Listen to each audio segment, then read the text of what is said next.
दीवाल के लिए कॉफ़ी। कहते हैं कि दाएं हाथ से किसी की मदद करो तो बाएं हाथ को पता नहीं चलना चाहिए।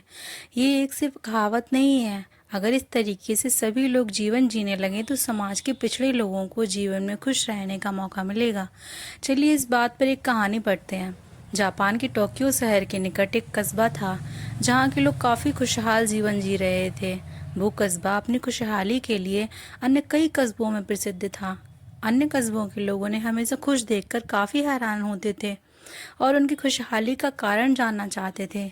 एक बार दूसरे कस्बे का एक व्यक्ति खुशहाल कस्बे की खुशहाली का कारण जानने के लिए सुबह सुबह वहां पहुंचा।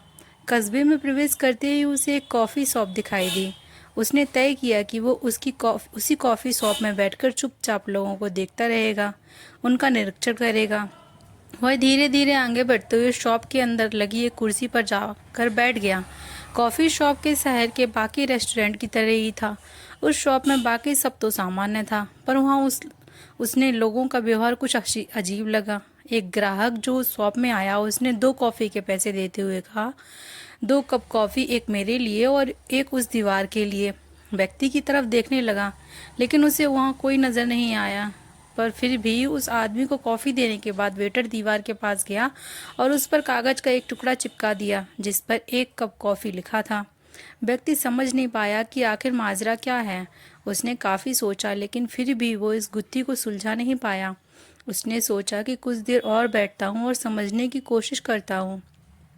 थोड़ी देर बाद एक गरीब आदमी उस कॉफ़ी शॉप पर आया। उसके कपड़े फटे पुराने थे। एक नज़र देखने से ही कोई भी बता देता कि उसके पास पैसे नहीं होंगे, पर फिर भी वह पूरे आत्मविश्वास के साथ शॉप में घुसा और आराम से एक कुर्सी पर बैठ गया। व्यक्ति सोच रहा था कि एक गरीब के लिए कॉफ़ी पर इतने पैसे बर्बाद करना कोई समझदारी नहीं है।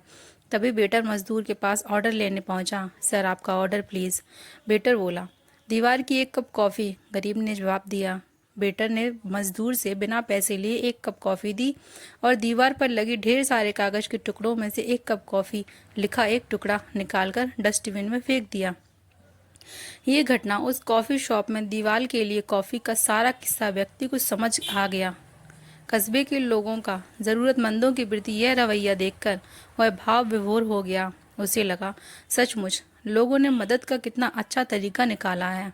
जहाँ एक गरीब भी बिना अपना आत्मविश्वास कम किए एक अच्छी सी कॉफ़ी शॉप में खाने पीने का आनंद ले सकता है।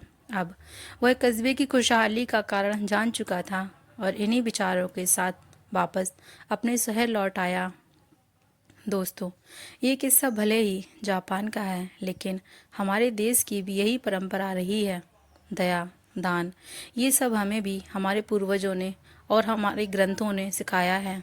हालांकि इन दिनों वो भावनाएं कहीं खो सी गई हैं। अब अगर कोई किसी ज़रूरतमंद की मदद भी करता है तो उसके फ़ोटोज़ लेता है या वीडियोज़ बनाकर उसका प्रचार करता है।